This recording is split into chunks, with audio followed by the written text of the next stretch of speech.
చాలా మంది అంటారు, నేను చాలా సంవత్సరాల నుంచి ప్రార్థన చేస్తున్నానమ్మా, చాలా ఇయర్స్ నుంచి నేను దేవుడి దగ్గర ఒక విషయాన్ని అడుగుతూ ఉన్నా, చాలా రోజుల నుంచి నేను దేవుని ఒక విషయం అడుగుతూ ఉన్నా, కానీ ఇంతవరకు నాకు సమాధానం రాలేదు, ఇంతవరకు దేవుని దగ్గర నుంచి నాకు ఏ ప్రత్యుత్తరం రాలేదు అని చెప్పి అనుకుంటూ ఉంటాం.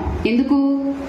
సహాయం చేయకపోవడం అది దేవుని లోపం అంటారా, లేదంటే దేవుడు దానికి చేయలేడు అని అనుకుంటున్నారా?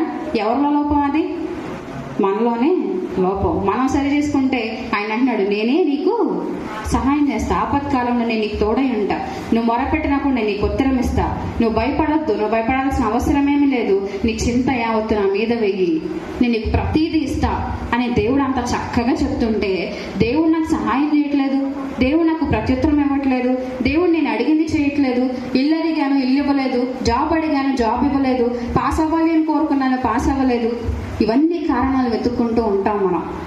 ఎందుకంటే మనలో పాపాలు పెట్టుకొని, మనలో అవిధేయత పెట్టుకొని, మనలో అపనమ్మకం పెట్టుకొని, మనలో విశ్వాసం లేకుండా ఏదో మొఖస్తుతి చేసినట్టు నోటితో మనం ప్రార్థన చేస్తే అవన్నీ మనకు వస్తాయా? ఊడిపడతాయా? లేదు.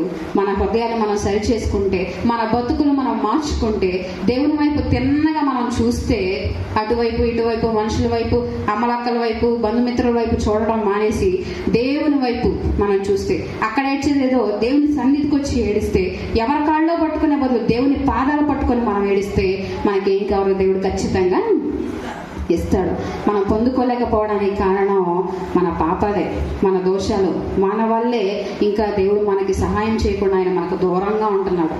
అయితే నీ జీవితంలో ఈరోజు ఆయన సహాయం కావాలని నువ్వు అనుకుంటే, ఆయన దీవెన కావాలని నువ్వు అనుకుంటే, ఏసయ్యా నాకు నువ్వు కావాలి, నీ సహాయం నా జీవితంలో జరగాలి అని అనుకుంటే నువ్వు దేవుని దగ్గరికి రా, దేవుని పాదాలు పట్టుకో, ఆయన రెడీ నీ కోసం, ఆయన ఆశ్రయముగా ఉండడానికి, నీకు దుర్గముగా ఉండడానికి.